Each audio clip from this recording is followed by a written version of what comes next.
So Danny has a history of all our life. He's like the Forrest Gump of constitutional law, going from arguing the Ellsberg case on behalf of the New York Times before the Supreme Court back in the Nixon days, going through documenting the entire Iran-Contra scandal, the Karen Silkwood case. So take it away, Danny Sheehan. Okay, gang. As has been going on for the other 7 gatherings that we had, the last 14 days have seen an extraordinary number of issues rise to the surface tactically. What I want to do tonight is I want to just kind of identify a dozen or so of these to give us all some kind of sense of the scope and scale of what's going on right now, and then try to address on a more strategic level what these particular tactical challenges really represent. And so that, for example, just today at 5 o'clock, the briefs were due in the district court in Washington, D.C. In the United States Supreme Court in Washington, D.C. On the Keystone XL pipeline. As you may know, the federal court up in Montana, the Lakota tribes were successful in securing an injunction from the federal court up in Montana to stop all construction on the Keystone XL tar sands pipeline. Originally on the grounds that it was violating the Environmental Protection Act, which it clearly is, but then in addition, on the grounds that it was violating the Endangered Species Act. And the judge there, Judge Brian Morris, entered an injunction knocking out the entire Trump administration's grant of a general permit authorizing the fast tracking of all oil and gas, natural gas pipelines in the country. This is what the Trump administration did. Judge Morris declared that illegal and struck down that general permit, which included the KXL. The Trump administration took that injunction immediately to the Ninth Circuit Court of Appeals, where the Trump administration has just recently appointed 5 new federal judges to the Ninth Circuit Court of Appeals. But the 3-judge panel that was assigned to review that case denied a motion to stay the injunction. The Trump administration asked the Ninth Circuit to put a stay on the injunction pending the resolution of the appeal in the Ninth Circuit. The Ninth Circuit refused to do that. And the Trump administration, the Justice Department under Barr, did this extraordinary thing. The civil division, as you know, that does the civil cases, the head of the civil division of the Trump administration resigned last week, saying that he could no longer, in good conscience, argue the cases that the Trump administration had been bringing to the courts. But Barr has intervened, and he has done the extraordinary thing of appealing the Ninth Circuit Court of Appeals' refusal to put a stay on this injunction. They appealed it to the United States Supreme Court directly, asking them to overrule a circuit court in their denial of entering a stay on the injunction that had been issued by the lower court. So what you see is happening is the Justice Department is attempting to take advantage of the fact that they believe that they have a rock solid 5-4 majority in the Supreme Court now, with the 2 additional appointments that were made by Trump when he first came in. And so they've undertaken the extraordinary step of reaching up to the United States Supreme Court, asking the Supreme Court to put a stay on the injunction that was issued by a federal district court up in Montana. And Judge Kagan, who has responsibility, Justice Kagan has responsibility over the Ninth Circuit among all the justices on the Supreme Court. And she gave until today for the tribes to respond, to oppose the position that's taken by the Trump administration. And those briefs got filed just today by 5 o'clock. So right now, pending in front of the United States Supreme Court between now and the end of the month, which is the end of their term. We have about 4 days or so left during next week when the Supreme Court may rule on this. And if the Supreme Court enters an order staying the injunction, the TransCanada Pipeline Corporation that is building the Keystone XL pipeline can be expected to immediately launch a massive construction program to try to get as much construction in as they possibly can before the Ninth Circuit makes a decision that it's illegal for them to be doing this. Now, if that happens, if the Supreme Court enters a stay on the injunction and the company starts a massive construction program, this is going to bring in hundreds and hundreds of out-of-state people in to try to build the pipeline down through Montana and North Dakota and South Dakota and in Nebraska. And so that this is going to be a huge danger of potential coronavirus coming into the Lakota people. So the Lakota people are both going to be attempting to mobilize a massive direct action to stop the construction of the pipeline and to block the highways to keep the construction people from coming in to their territory. And because of that, the governor, the right-wing Republican governor, Kristi Noem in South Dakota, whom, as you recall, is one of the governors in the country that refused to do absolutely anything with regard to the coronavirus. She has refused to order any sheltering in place. She's refused to order any businesses to mandate masks. She's not engaged in any kind of testing. She's the one when 500 people were discovered to be contaminated with the coronavirus in the meatpacking plant, refused any type of relief to the plant.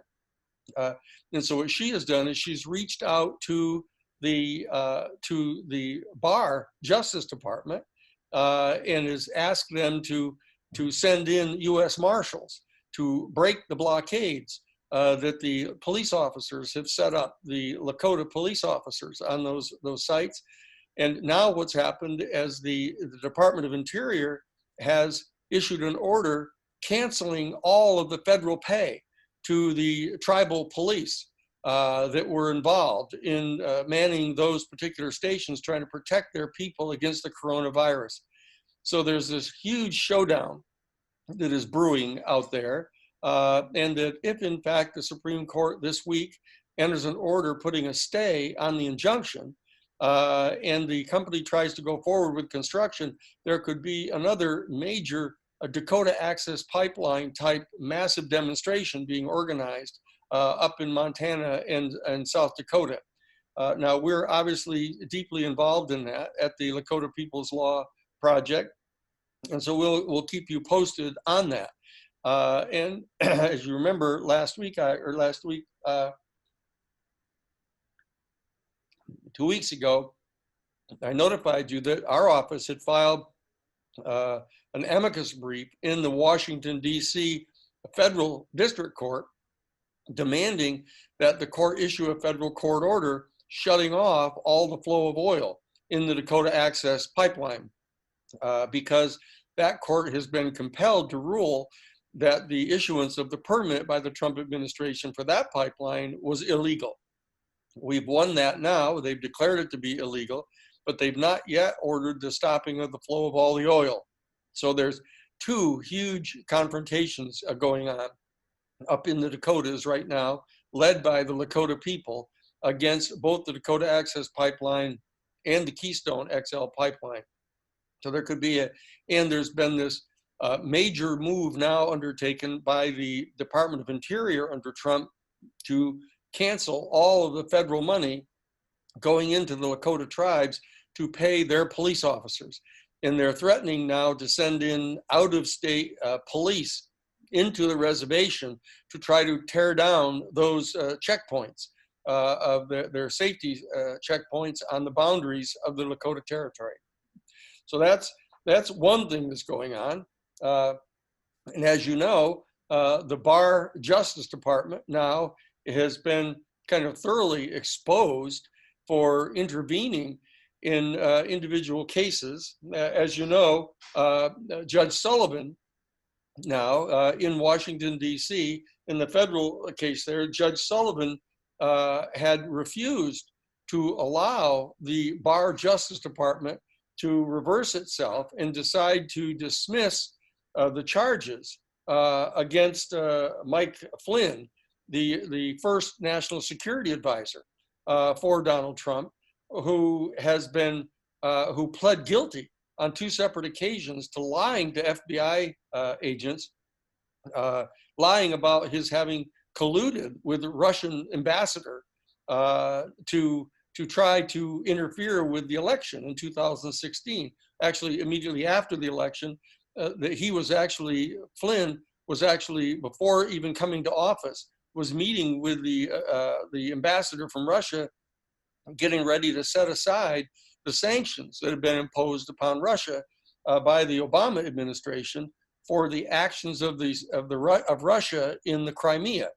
Now, this extraordinary development of Flynn having pled guilty twice to this, and now that when Barr got in there, Barr has reached out to him and gotten him to withdraw his guilty plea, and they're trying to dismiss all the charges against him now with no additional fact finding, just that they've decided because the president wants the charges dismissed against him. Trump, following this concept of the unitary executive, believes that he has the authority as the president of the United States to simply intervene in any case that he chooses and to determine whether prosecutions will be undertaken or not. And that's what's going on there. And Judge Sullivan, who is the federal district court judge, has so far refused to dismiss the charges against him and has demanded an investigation to ascertain whether or not those charges can be legally dismissed against him now that he's already pled guilty. And what's happened now in tracking this same problem with the courts here, what you see is that there are 2 right-wing Republican. Let me turn that off. I'm sorry here. Thinking I can't do this. I'm on live television right now. Okay, I'll call you back. That's my younger son, Dagan. Sorry about that. So, but the bottom line is that in a 3-judge panel, that when Judge Sullivan refused to dismiss the charges against them, the Trump Justice Department, the Barr Justice Department, appealed to the DC Circuit. There was a 3-judge panel appointed, 2 of whom were right-wing Republicans, 1 of whom was a democratically appointed judge. And the 2 right-wing Republicans said, oh no, the judge has no authority. The Barr Justice Department can make any kind of an arbitrary decision that they want to dismiss all the charges against Flynn, even though there's direct testimony now that was put into Congress, as you heard this week. The people from the Justice Department came, active employees of the Justice Department, and testified in front of the House Judiciary Committee, naming names of who the people were that were in the Justice Department that were getting leaned on by William Barr to dismiss these charges against Mike Flynn. And he's now told the House Judiciary Committee about this. The House Judiciary Committee has now demanded that Barr appear in front of him, and he's going to be there on the 26th of July. And the Democratic Party, of course, is in its kind of typical form, has declined to issue a subpoena to him. They could subpoena him and make him come in right away, but Barr knows that they were going to do that, so he's agreed to come voluntarily on the 26th. And what he's probably going to do, he's going to outsmart them legally, as he's been a lot of times. And he's going to say that since he's appeared voluntarily, he can voluntarily refuse to answer any question he wants to, and so they're going to have to issue a subpoena against him eventually anyhow. But they're going to be inquiring into not only his direct intervention in ordering the dismissal of charges against Mike Flynn, the president's first national security advisor, but they're also going to be finding out why he interfered in Roger Stone's case. Roger Stone is another close confidant of President Trump, and the Justice Department prosecuted him and proposed a 7-year sentence for him when he was found guilty by a jury. And Barr intervened at the direct demand of President Trump, and has demanded that that sentence be reduced to only 3 years. And then, as you know, they're talking about releasing him to his own home, so he doesn't even have to spend any time in jail at all, because of the threat of the coronavirus. And then there's also the in Michael Cohen's case, it turns out that William Barr tried to intervene with the prosecutors of Michael Cohen, Trump's private lawyer, to get them to drop the charges against Michael Cohen, and now that evidence is coming out. And also, of course, we all know that Trump ordered, along with Barr, the firing of the United States Attorney for the Southern District of New York, that was the one who prosecuted Jeffrey Epstein, and he's also the one that was investigating Trump's associates, including Rudolph Giuliani, as well as the Trump Trust, private family trust. And he just reached down and fired the guy without any explanation whatsoever, and maintains that he doesn't have to have any explanation. The President of the United States, he says, all of those U.S. attorneys serve at his discretion, and he can fire them. And now his judges are all saying that, oh, the president doesn't have to offer any reason why he's done any of that.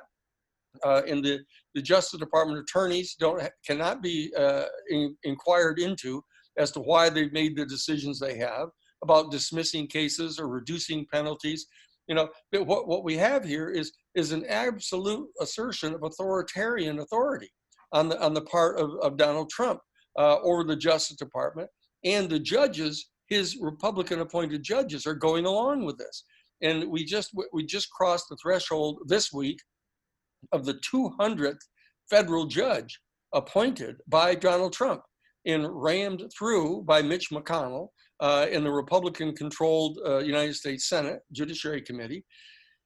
And now he's going to appoint 36 new federal judges in just the next 130 days. And he's going to try to flesh out 236 federal judgeships by the time he has to leave office. And very importantly, now Lawrence Tribe, Professor Lawrence Tribe, who is considered by virtually everyone to be the absolute top expert in the country, in the world right now, on the United States Constitution, has said that he has now started putting together a team of lawyers and law students at Harvard to determine what steps can be taken when Trump denies the validity of the upcoming election and either tries to postpone the election, asserting the issue of the coronavirus, or in fact takes the position that he's not going to recognize any of the mail-in ballots. If any of the states choose to pass legislation to authorize mail-in ballots because of the coronavirus, that he's already declared those to be completely unreliable, and that he doesn't intend to recognize any of those votes. So Lawrence Tribe at Harvard Law School is mobilizing a team of people to determine what the steps are that need to be taken to remove him from office when he's defeated on November 3rd. And you may have seen James Carville, the raging Cajun in the Democratic Party, was interviewed on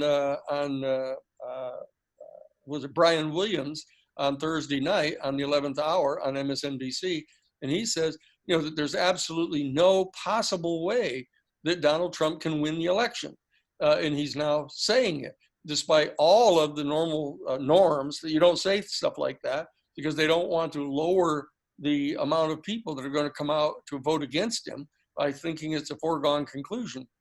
So this type of chaos is going on right now. And in the midst of this, John Bolton, the later national security advisor for Donald Trump, who refused to come and testify during the impeachment process, has now published his book that's called The Room Where It Happened.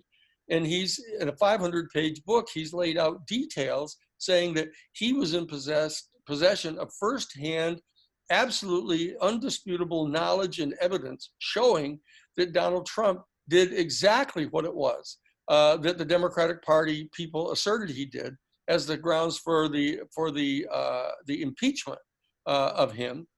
Yet he refused to come and testify at the time, and so he's now put it in his book.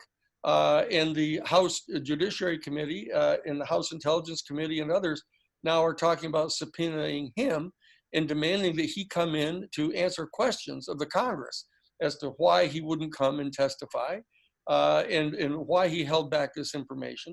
And the bottom line is, what he's saying is that, to be completely outrageous, what he was saying is that it was so clear that the Republican Party people in the United States Senate were going to refuse to vote to remove Trump from office, even if every single thing that the Democratic people said was true about his conversations with the president of the Ukraine, withholding billions of dollars of aid and military aid to the Ukrainian government, unless, as John Bolton said, as he specifically said, that Trump, to him as his national security advisor, said, do not give the money to Ukraine unless the president of the Ukraine agrees to undertake investigations and make public statements that he's undertaking a criminal investigation of Joe Biden and his anticipated political rival. And so that all of this stuff has been happening just this week. And of course, this is all in the midst of the coronavirus resurging. There are 7 of the states now, Arizona, North Carolina, South Carolina, Tennessee, and Texas, that have the highest levels, not only of the highest levels of confirmed cases, which the White House is constantly saying is just a function of more testing, but in fact, they have the highest level of hospitalizations in the entire history of the virus so far, and it's going up every day. And that there's 22 additional states that now have the rates climbing back up again toward the same levels of the highest levels they were at when, in fact, the shelter-in-place orders were being given in those states. And yet there's this heavy pushback on the part of the White House saying everything's fine. They're doing very, very well, lying, in fact, and insisting that the only increase in the number of reported cases is because they're now increasing their testing, and that this is what's it said? Mike Pence just this morning got on national television and announced that everything was rosy and that things were going quite well and that this was going to be handled completely. That we just had to be a little bit more careful. But he's the guy, along with Trump, that never wears a mask anywhere, wherever he goes. And so that what we're looking at is all of this is taking place now. And of course, major states now are having this increasing number, 5,000, 6,000 new cases a day. California, ourselves, again, with people becoming lax and deciding they're going to go back outdoors. We notice all of this right around here, just in Santa Cruz. I mean, if you go out for one of your bi-weekly missions to just go to the store to get more food, you discover that almost as much traffic is out running around here, even in Santa Cruz, as was earlier. You have people sitting around on the sidewalks in front of cafes, going inside. The restaurants are reopening, et cetera.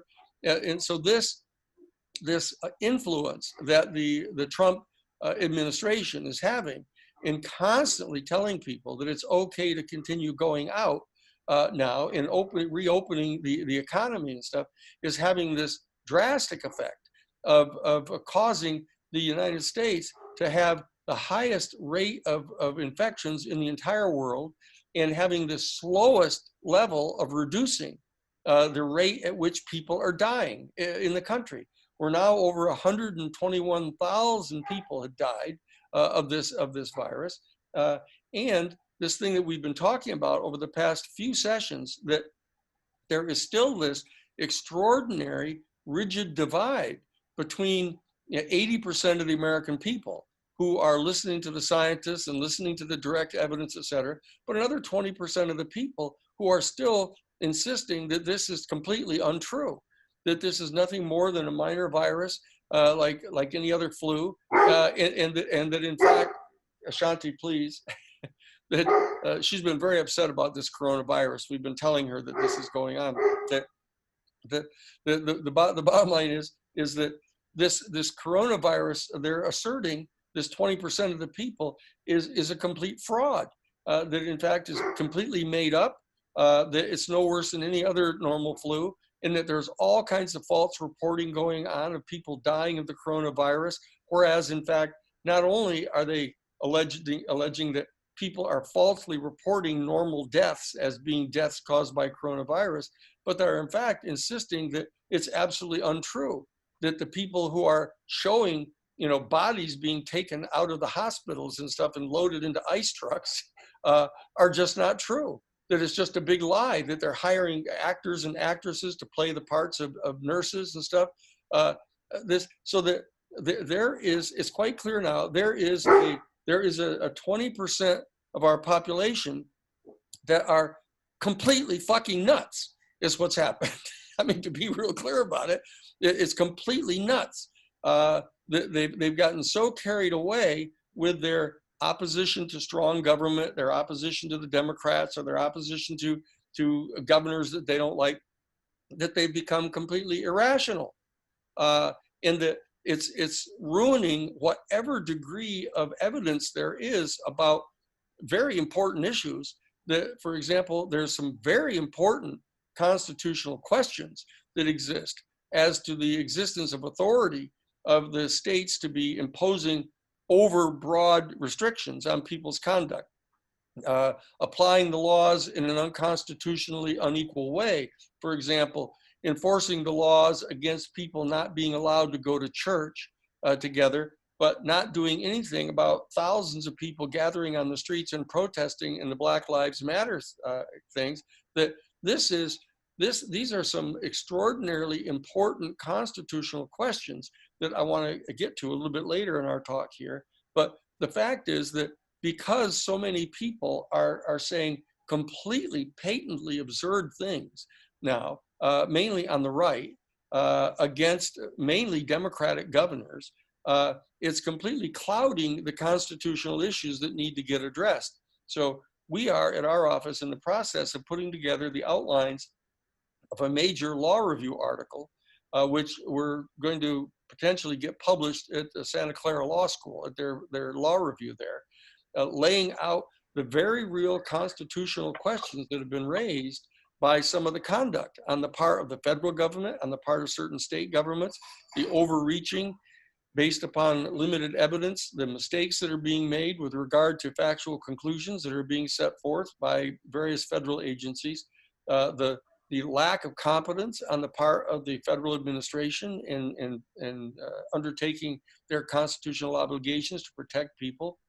So this kind of chaos that is going on right now, we think that it's extraordinarily important for the people to come out to vote this November. But we're confronted, in addition to all these other things we talk about, with a major transparent campaign that is going on the part of the Republican Party, on the national level and in various states, to suppress the vote in the fall. They've become completely convinced that if all the people that are eligible, legally eligible to vote, actually vote, they're going to throw all the Republicans out. That they're going to throw out at least 6 major United States senators and throw out Trump and his entire administration. And so they are just shamelessly, attempting to suppress the vote all throughout the country. And Stacey Abrams, the woman who ran for the governor position in Georgia, is heading up a major program now to try to combat all of these efforts to suppress the vote coming out.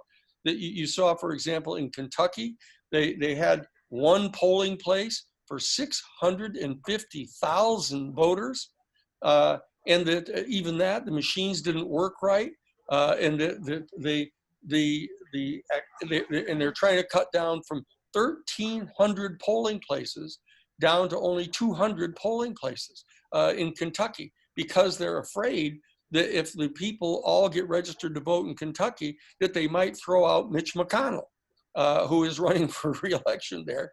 And he has a pretty stiff competition going on there. And so they're trying to suppress the votes there. And the same thing is happening throughout the South, where there's a rising significant plurality of people, they're Black people there that are finally getting registered to vote or trying to get registered to vote. And so there's a concentrated, conscious campaign to try to suppress the people from voting in all of those states. So this is another thing that's going on now. And the problem is that to be clear, we can say all kinds of critical things about the Republican Party, but it's necessary for us to take a view of what some of the shortcomings are on the part of the Democratic Party right now.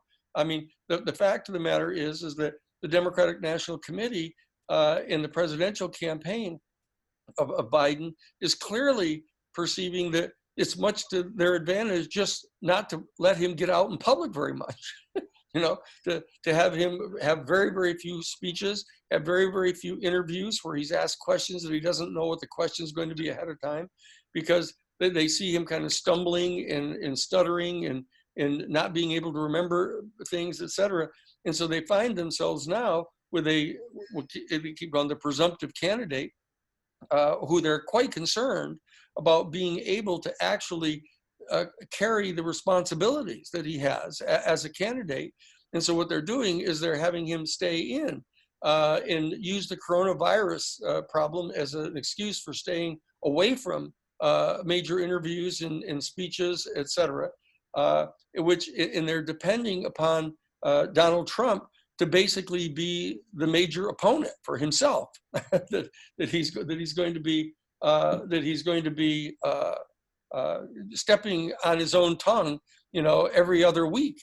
And so that they're just standing back and sort of, I guess it's the old rope-a-dope theory here that Muhammad Ali used to do, of just letting the other opponent punch themselves arm-weary as he leans up against the ropes, you know, and that's sort of what's going on now, is the Democratic Party strategy for defeating Donald Trump. And the people in the House now, that they're talking about holding certain hearings in the House of Representatives, but they will not impeach Barr. Barr is absolutely transparently violating the Constitution, and he should be impeached, except that they know perfectly well that the right-wing Republican senators in the Senate will not vote to convict him.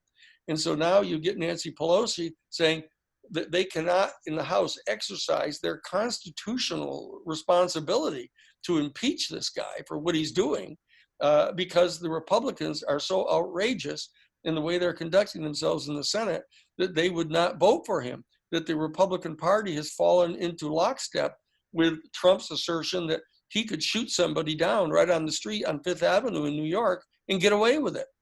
Now, this is an extraordinarily dangerous period for our country to be in. And I want to get to the point of pointing out strategically what the danger is that we have here. The reality is that it is not at all coincidental that this time period that we're looking at right now is becoming more and more similar to what was going on in Germany between like 1932 and 1934. That there was this entire period during which there was this minority element of right-wing reactionary fascists who were engaging in absolutely outrageous conduct, violence, like he's proposing at his rallies. He's again making all kinds of statements about, oh, you know, if I lose this election, my people are going to be very, very angry, and they're armed, and they can be really nasty, you know, if they get offended here. And if people come here and try to demonstrate against me when I come out to do, you never know what my people are going to do. They could get real angry and they can be really violent, you know, and that he's engaging in the same kind of solicitation of violence that the Nazis did. in Germany, in the Third Reich was doing, and that National Socialist Party was doing. And it's transparent that he's doing that. And the problem is that the Democrats are acting more and more and more like Neville Chamberlain, where they keep saying, oh, they wring their hands and they can't figure out what to do about this guy. And they've committed themselves to a set of institutions that are so restrictive that their hands are tied. They can't really do anything about this within the proper legal structures, you know. And so what's happening is you have people questioning the fundamental legitimacy of the structures of constitutional government that we have in place right now. And this is extraordinarily dangerous because you find people, well, when the president of the United States, Trump, mobilizes the United States military to go into the streets of Washington, D.C., to engage in physical violence against demonstrators, against the president. And the White House is now basically in a cage. They put up a huge metal cage all around the White House with fencing. It has everything but razor wire on it now. And people are going around, you know, tearing down statues in Lafayette Park. And then the president comes out and says he's going to issue an executive order against anybody who tries to deface any kind of the Confederate statues in the country. And he's going to have this law be retroactive. I mean, that he doesn't even understand. He is so, I guess, actually, I'm not in the habit of quoting John Bolton, but he's stunningly uninformed.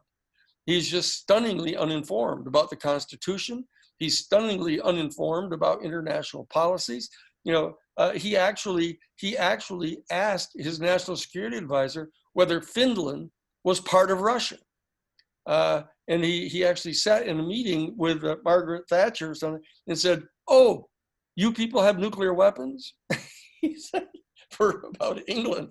I mean, you know, but the fact is, what I want to emphasize is that we cannot make the mistake of thinking that the challenges that we're confronting right now are approximately caused just by the fact that Donald Trump is a really bad person, or that he's a really stupid person or ignorant person. All of those things are true. But the real problem is that he is making clear the kind of fissures that are in our culture, racial fissures, financial fissures, cultural fissures. You know, he's exacerbating these problems in the country right now. And he's just becoming a catalyst for a lot of latent problems that have been existing in our country, such as the racial discrimination against Black people. Everybody knows that. Everybody knows that this has been going on. And the vast majority of white people in the country don't do anything about it. They don't actually take any steps to try to cure this problem.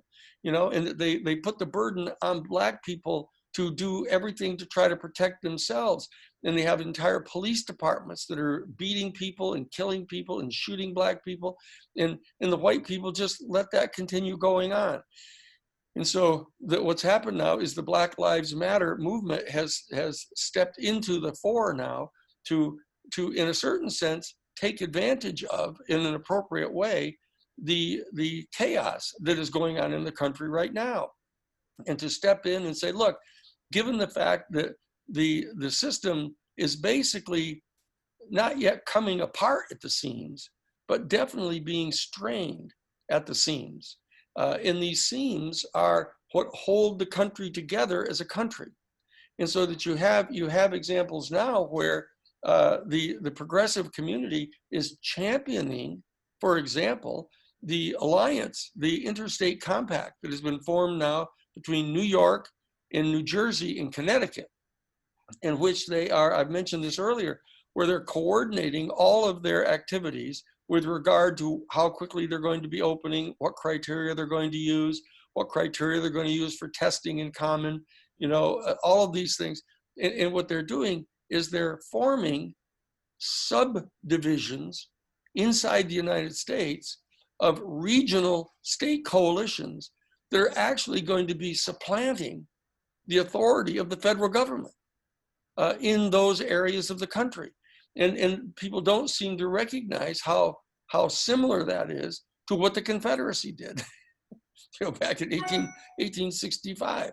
And this is a substantial problem constitutionally, because that while we all might think it's a great idea to have California and Oregon and Washington State basically secede from the rest of the United States and form kind of an ecotopia, and stop funneling all of our tax money into the red states, to help finance Kentucky, in Tennessee, in Texas, but that's not a good idea.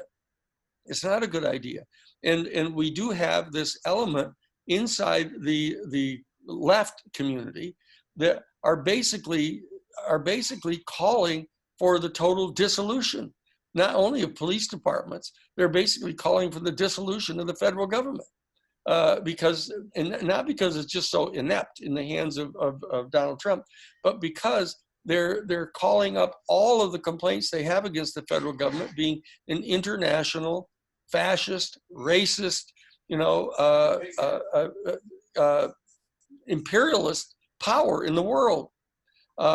And you hear the Democrats bemoaning the fact that we're losing control over all the rest of the world. I mean, they're actually saying things like that. They're saying, "Oh, this is so bad that Donald Trump is so inept and he's so careless about our national treaties that the United States is losing its position as the absolute power dominating the world." Like as if we're all supposed to be sympathetic with that.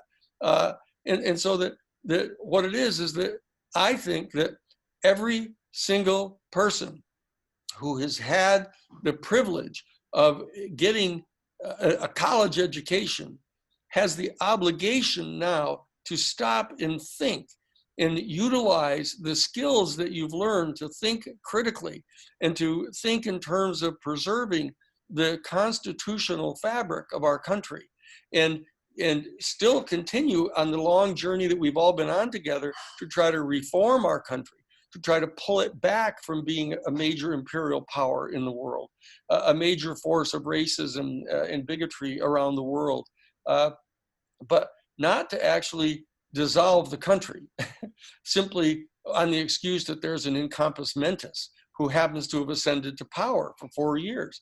Now, the fact of the matter is that if in fact Donald Trump were to refuse to recognize the legitimacy of the November 3rd election that unelects him, and he attempts to stay in office, and the Democratic Party finds itself helpless in the face of that, basically mimicking Neville Chamberlain in the face of the invasion of Poland in 1939 by Hitler. Hitler was later, quoted in private of saying that, look, if the West had only stood up and confronted me when we went into the Sudetenland, I never would have invaded Poland. I never would have done the other things. And yet we have a Democratic Party now that is constantly trying to figure the angle, trying to figure out how to increase their access to power, how to access their power to the perks of being in charge in government. And there's not enough principle being asserted here by the Democratic Party.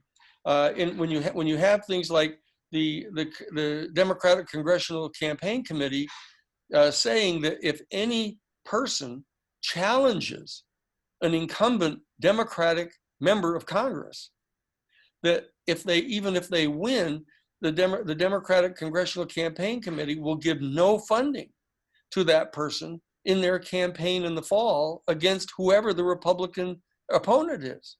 I mean, that is not anything that is forgivable on the part of the Democratic Party. And so that we have to, those of us who are in the Democratic Party, need to mobilize to try to reform the Democratic Party, to reform our country, And I mean, a lot of people would be surprised. Say, wait a second, isn't this Danny Sheehan? Danny Sheehan's been at this for 50 years, kicking the crap out of the CIA and suing big corporations like Carnegie and it's true. I've been working for 50 years to get people to exercise their constitutional duty as citizens to distrust government and to put government to its test, to preserve our constitutional rights, to preserve the rights of us as citizens against the exercise of arbitrary state power. I've been doing this for 50 years, and it appears that we have been successful in getting a critical mass of people in the country to distrust government institutions.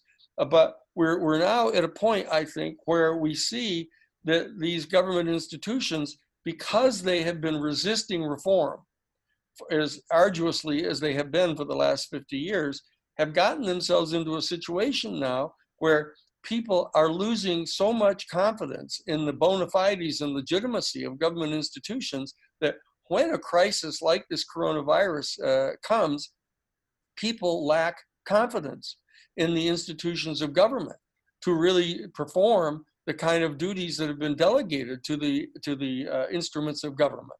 And so we have a major task ahead of us. Let's assume, as I do, that the Democratic Party is going to win the presidency on November 3rd.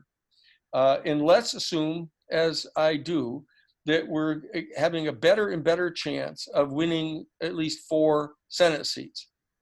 That we're going to, that we've got Senate seats now that I think are in Arizona, North Carolina, Maine, I think Montana, Colorado. There's a handful of 6 or 7 states where we just have to pick up 4 Senate seats, and assuming that's going to happen for the sake of our discussion here this evening.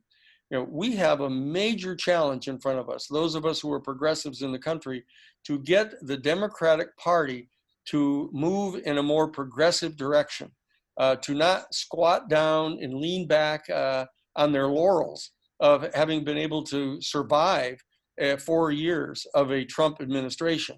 But what I want to do in preparation for that, in the last few minutes that I have here, I want to point out that all of these things that are taking place now, that I characterized as tactical, short-term issues, as profound as they are, that we're encountering right now, that there are 2 major threats that face us right now that we're going to have to deal with as a new administration. One is the major economic impact of the coronavirus so far.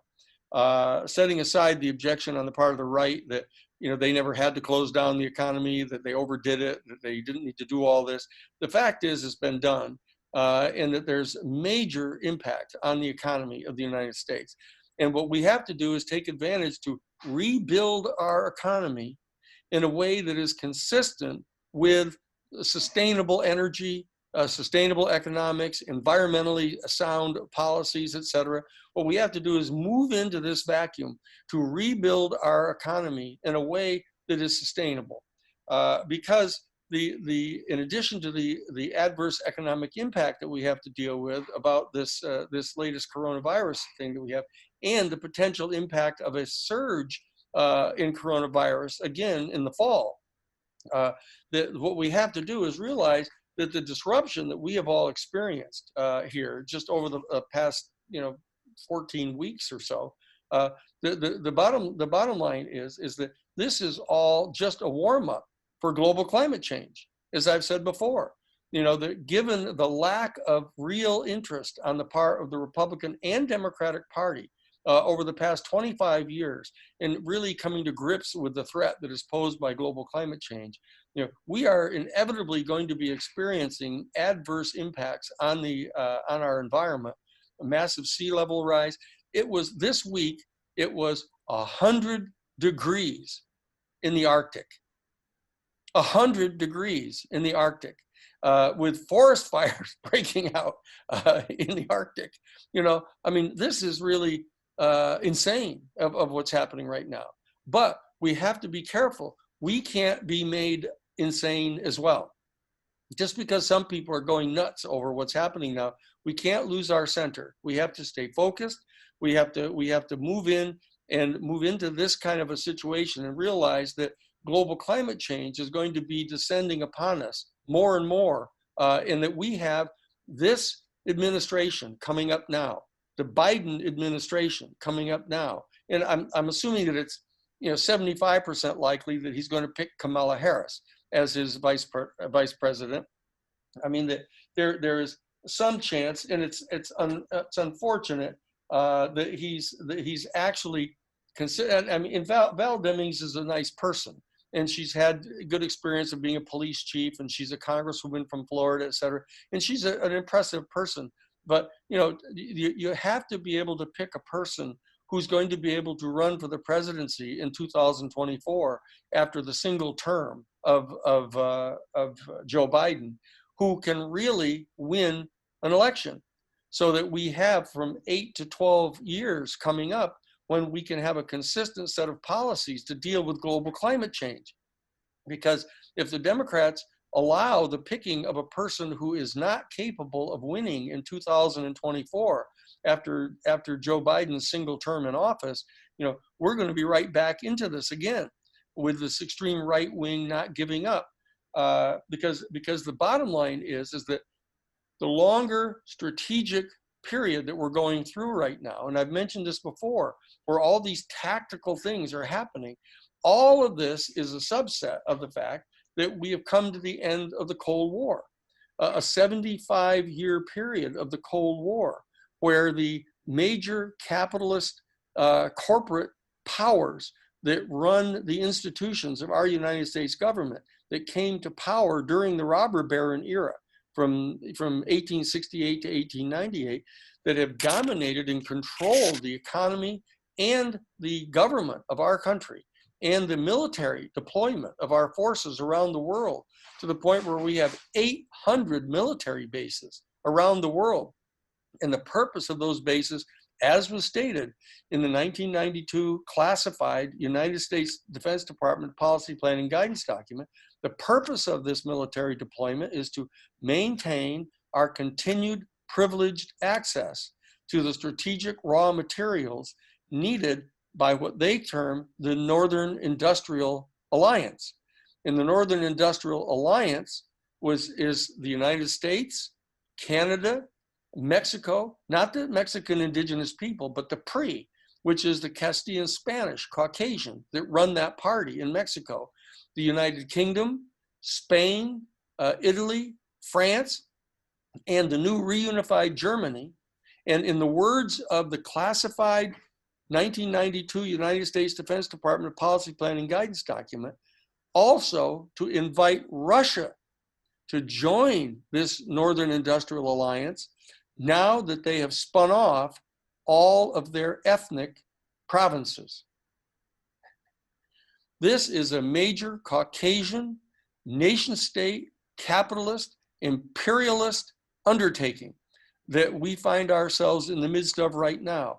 And we have the same moral obligations imposed upon us as citizens of this country as people who found themselves in Rome at the height of their empire, of them waging imperial war around the world and enslaving people around the world and having gladiatorial contests where people had to slay each other for entertainment of the elite. We've got to take radical action. We have got to put pressure on the new Biden administration to take radical action. And the fact of the matter is the DNC is going to pick somebody like Kamala Harris, who they think is going to be the predecessor or the antecedent to Trump, instead of Warren, Elizabeth Warren, somebody who has a genuinely progressive set of policies that they can start working on, trying to move into place. Now, that doesn't mean that Bernie and Elizabeth Warren are going to disappear from the scene. They're going to be remaining in the United States Senate. But we have to try to figure out a method by means of which we in the Democratic Party, who hold down the progressive wing of the Democratic Party, can set forth a set of clear policies, know exactly how we're going to raise the funds to pay for these policies, increase the taxes on the wealthy, increase the taxes on the major corporations, break down the power of pharmaceutical corporations and the oil corporations, get rid of private shareholder-owned corporations as a vehicle by means of which private business people can in fact sit back and be completely immunized against the activities that are undertaken by their corporations and just sit back and garner the profits. We've got to do something about this. It isn't just the future of our country that's at stake, it's the history of our planet that's at stake. It's the history of our human civilization that's at stake. So I think this is an extraordinarily important time in our history. That is why we are all here. That is why we are all here, not just on this particular Zoom meeting tonight, but why we're here at this particular time in history, in our country, in our world. And we have to step forward and do something about this now.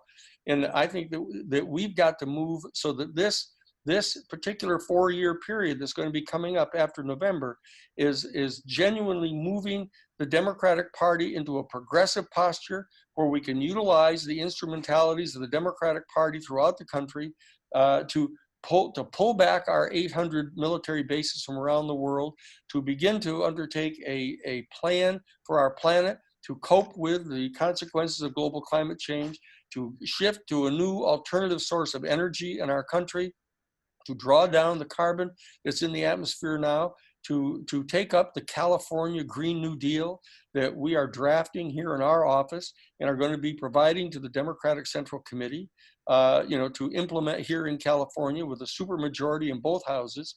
That there's a whole set of tactical steps that need to be taken. And the problem is that the regular Democratic Party is so addicted to the contributions from the major corporations and the rich elite who don't want this to happen. That's why we have to get so many of these people out of office. Those people that are in office are addicted to these kind of contributions, and they're not going to agree ahead of time to change these rules. And so we've got to remove these people and replace them with more progressive people who are going to change the rules, to have public financing of elections, to not allow these kind of contributions to go on to the campaigns, and not allow the open bribery of people who are in office. They're basically handing cash in brown paper bags across their desks in the Congress right now. So that we've got to get that stopped. Thank you, you guys. I appreciate it. And unmute and let people. Thank you, son. I see you over there. Thank you. Thank you. Blessings. Thank you, everybody. Thanks. Thanks, Carl. Not Thank you. taking part in it. You're welcome. Thank you, guys.